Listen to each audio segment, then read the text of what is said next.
What is the goal of your presentation and your speech? By the way, throughout this whole course, I'm going to use the term speech, presentation, talk, PowerPoint, almost interchangeably. I really mean anytime you're speaking to two or more people, and sometimes even one, and it's not just idle chit-chat. It's not just at the water cooler talking about last night's game. You're trying to communicate something very specific. So the first thing you've got to do if you want to be an effective speaker is you've got to have a specific goal. It's like that in any other aspect of business or life. You're not going to succeed unless you have something specific in mind. It can't be just getting through it alive or not looking like a fool. That's too low of an ambition. So you need to have a specific goal in mind. It could be getting that sale, getting that contract, getting hired, getting budget approval. What is it you want people to actually do? Coming up to you afterwards, asking for your card for more information about your service or your product or your business. Getting funding for your startup. What is your goal? You need to have a very, very clear sense of exactly what your goal is. Then and only then can you figure out what to say. Okay, so let me just cut right to the chase. The number one problem every single one of my clients has everywhere in the world, and I work with people from 6 continents and every kind of country, every kind of language. The number one mistake everyone makes is they dump way too much data in their speech. Their presentation is sort of, here's everything I know on this topic. Here's everything we've done for the last quarter. Here's every sales figure for every week for the last 2 years. Here's a PowerPoint with 29 bullet points per slide, and it's 72 slides.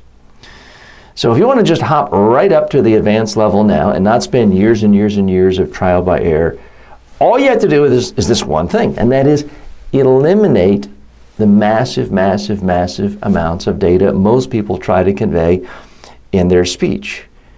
Here's what I recommend. Brainstorm on every single message point you would like to convey to this audience, then put it in priority and narrow it down to the top 5. Now, I'm a big believer that anytime you're giving a speech, you should really focus on just 5 key ideas, 5 messages. Well, why is that? It's because I actually test audiences all over the world. Here's what I've found. Every time I go to an organization to do a public speaking training or give a speech in front of a large crowd, I always ask people, I say, can you think of the best speaker you've seen in the last year, last 5 years? Now, can you tell me every message point you remember from this fantastic speaker? Not that they were funny or they walked around the stage a lot, but I want to know how many messages do you actually remember from this fantastic speaker? Now, sometimes I ask this question, people say, oh, TJ, I don't remember anything, but he was funny. Sometimes people remember 1 message, occasionally 2, sometimes 3. Every once in a while, someone will remember 4 messages. And once every 6 months, someone will remember 5 messages from the best speaker they've seen that year, or perhaps their lifetime. Now, all the many years I've asked that question to people, I've never actually had anyone remember more than 5 points, 5 main messages from a speech. So that's why I urge you to focus on just 5 points. Now, interestingly, the very same people I'm training in person who say they can only remember 2 or 3 or 4 or at most 5 points, 2 minutes later, they're getting up to give their speech. And sure enough, what do they have? 7 points on the first PowerPoint, 18 points on the second, 9 points on the third. And I always said, but wait a minute, you just said the best speaker you've seen in your life, you remember 3 or 4 or 5 points, and now you're trying to convey 72 points in this presentation. Oh, yeah, but TJ, my audience is different. Our corporate culture is different. No, it's not. You just proved it. You're a part of your corporate culture, and you don't remember more than 3, 4, or 5 points. So if you just follow this one tip, you're instantly going to get to a very advanced status as a public speaker, as a presenter, as a communicator. And emotionally, it's hard to do because people feel like, gosh, TJ, if I don't tell people every single thing we do, Smithers here might say I left something out. Janet might complain that I was superficial. Harold over here will complain that his pet project wasn't mentioned. You know what? I better play it safe and just dump all the data and tell everything and put every point in there, and then everybody will think I'm smart. Now, you know what everyone thinks when you do that? TJ's really boring now. Let me just check my email. That's the only thing people are thinking.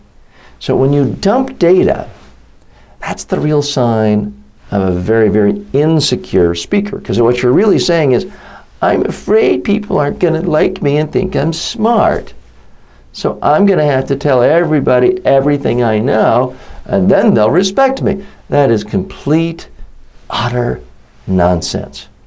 Too many people think of a speech as an opportunity to get a giant wheelbarrow and sort of go around their office for 2 months, gathering facts, gathering data points, gathering old PowerPoint slides from other people, and then it's the day of the speech, and they kind of wheel that wheelbarrow into the conference room, and they just start dumping. And wow, look at the time, there's not much time. I better speak faster because I got so much data to dump. And it simply wears out the audience. It numbs them. You're not impressing anybody. You're not making them feel you're smarter. All you're doing is boring them. Let's go back to our initial criteria of what we're trying to accomplish. We want to look comfortable, confident, have people understand us, have people remember our message so they can take the actions they want. Well, if you've bored people to death in the first few minutes, they're no longer understanding anything you say. They're certainly not remembering it because they're not even paying attention.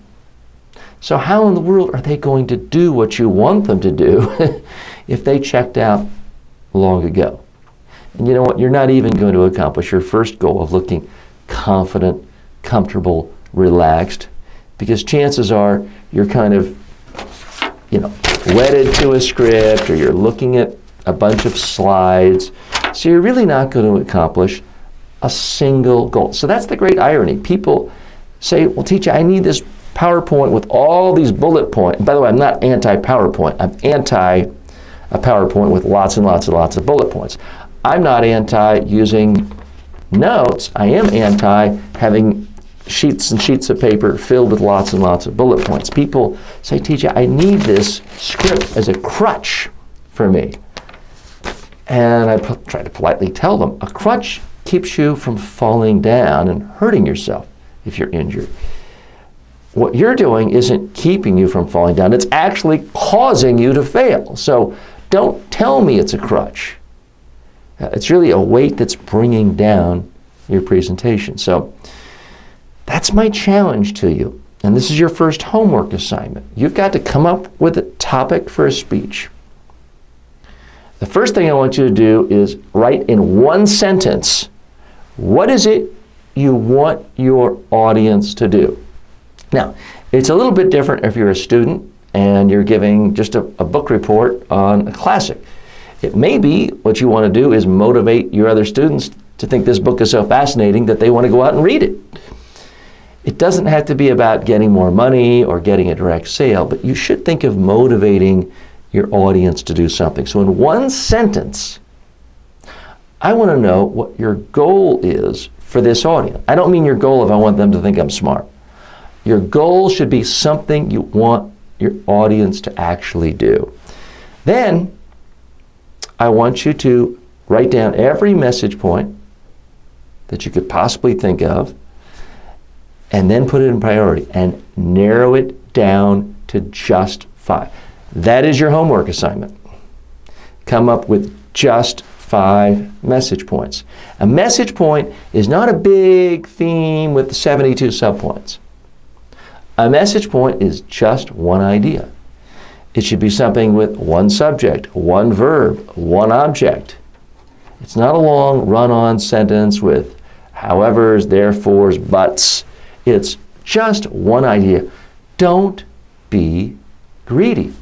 Focus on one idea at a time, and you should have simply 5. I want you to type those up on your computer, write it on a piece of paper, but it's critically important you have this degree of clarity, because without that, you're basically absolutely destroying your ability to communicate successfully. You need a roadmap for your presentation.